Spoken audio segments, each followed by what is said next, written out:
Então, gente, hoje eu vou falar pra vocês um pouco sobre Michelle Obama, minha história.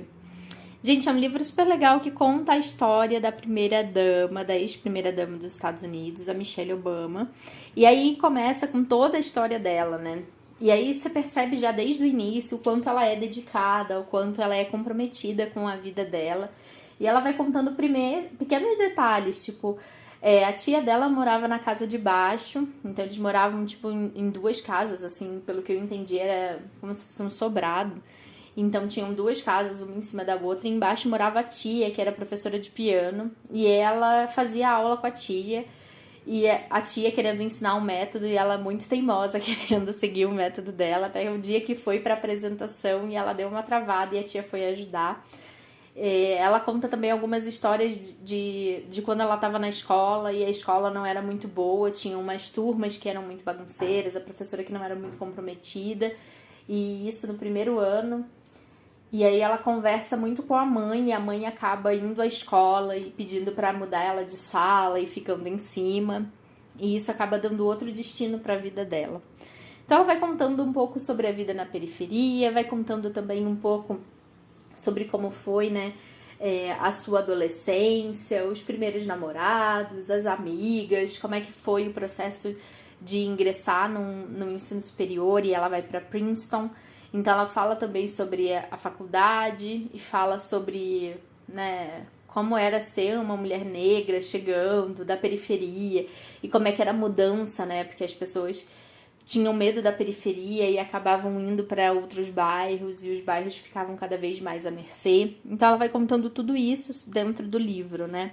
Até que ela conta o momento que ela se forma e vai trabalhar no emprego dos sonhos dela, que é trabalhar num escritório de advocacia bem conceituado, recebendo um bom emprego. E aí ela compra um sofá branco para sala e compra um carro tipo importado do ano e aquela coisa toda. E ela vai percebendo que aquilo dali não era pra ela. E vê que não tem propósito. E aí ela vai conversar com a mãe, e a mãe fala que não, que a mãe, tipo, se dedicou a vida inteira pros filhos, e que quando tava mais velha foi trabalhar em uma empresa que ela nem gostava muito, e o pai também trabalhava como funcionário público num local onde ele nunca faltava, e que o que importava não era, tipo, propósito, e sim você ter a condição financeira e trabalhar todo dia. E ela fica um pouco triste com essa situação, né? De ter que, tipo, trabalhar num lugar onde não tem sentido pra ela.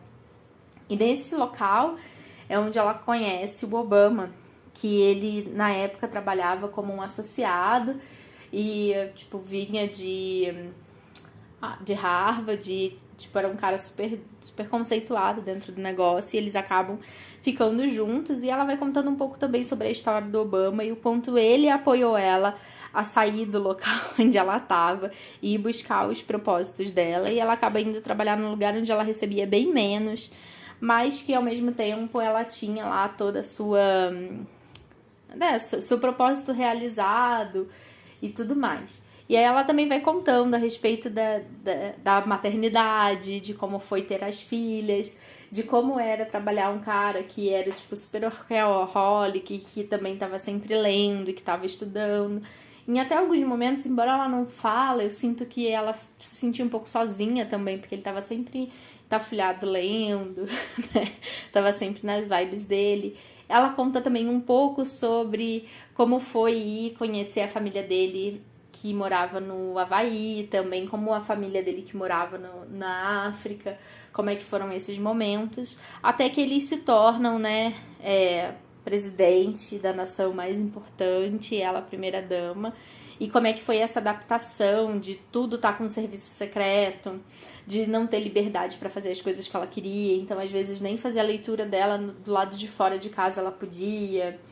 E aí também um pouco sobre as ações que ela começou a desenvolver na Casa Branca, como a horta, para tentar evitar e produzir mais consciência sobre os alimentos e evitar também a obesidade infantil.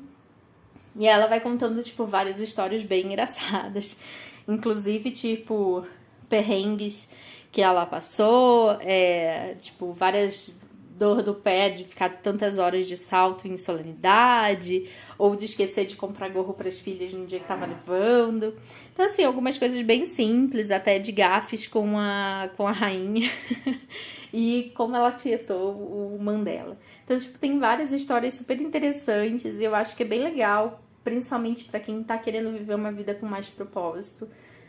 Ler esse livro para entender também como é que é importante a gente se inspirar em mulheres tão inspiradoras. Surgiu aqui alguma outra palavra, mas mulheres tão obcecadas assim com o seu sucesso, com o seu propósito, com o seu lado mãe, com as coisas que realmente lhe importam, sem pensar em sucesso como alguma coisa financeira ou com alguma coisa que as pessoas desejam, né? Ou que as pessoas colocam como certo. Então, eu acho bem legal a história da Michelle e eu me senti muito inspirada quando eu li, porque é uma história bem linda mesmo. Então, tá aí minha indicação de mais um livro.